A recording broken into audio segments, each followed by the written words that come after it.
Bismillahirrahmanirrahim. Assalamualaikum warahmatullahi wabarakatuh. Halo teman-teman, aku Husnul Fathiyah. Aku peserta pendidikan dasar tim medis Ashifa dengan nomor peserta 12020. Pada kesempatan ini, aku mau ngobrol sama kalian seputar oralit. Nah, buat teman-teman yang mau ngobrol juga, diskusi bareng atau tanya jawab, siapkan pesan di kolom komentar ya. Oke, kita bahas tentang oralit. Nah, oralit ini merupakan versi Indonesia dari Oral Rehydration Solution atau ORS. Nah, sesuai namanya, oralit ini dipakai untuk menggantikan cairan tubuh yang hilang. Misalnya pada orang yang sedang diare, pada orang yang sudah banyak muntah, atau melakukan aktivitas fisik jangka panjang sehingga dia terlihat lelah. Nah, untuk cairan tubuh yang hilang ini akan digantikan dengan oralit yang komposisinya juga kurang lebih sama. Nah, misalnya teman-teman kekurangan cairan itu dehidrasi. Nah, dehidrasi itu tandanya apa saja sih? Misalnya, teman-teman melihat kok ada ya orang ini terlihat lesu, kemudian kalian lihat bagian matanya terlihat cekung, kemudian kalian raba nadinya, misalnya saya raba di bagian radialis ya ini, arteri radialis, kalau saya gampang ketemunya. Nah, kalau orang dehidrasi akan hilang atau sulit ditemukan.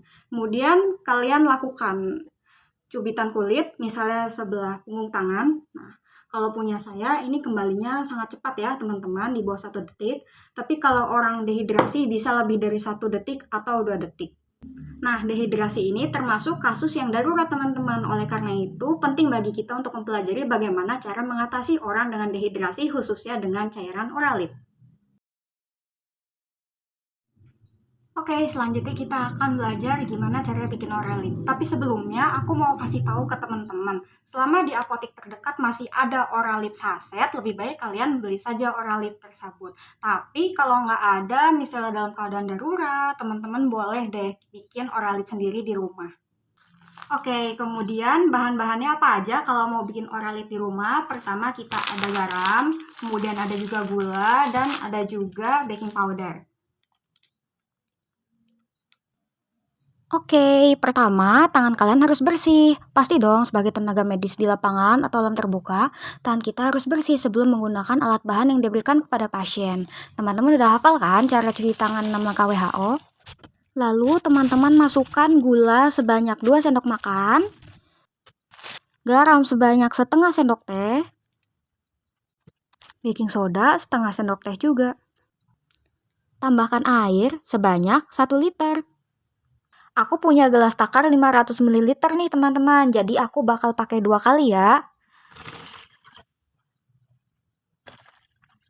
Teman-teman aduk larutannya sampai rata ya.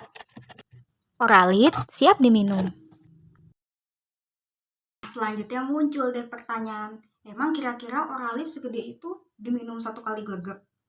Jawabannya, untuk pasien di bawah 10 tahun, kita harus melihat berapa kilo berat badannya dan menyesuaikan berapa dosis oralit yang akan diberikan kepada pasien itu. Tetapi, jika pasiennya sudah berumur 10 tahun atau lebih dewasa, maka kita berikan oralit 2 liter setiap hari.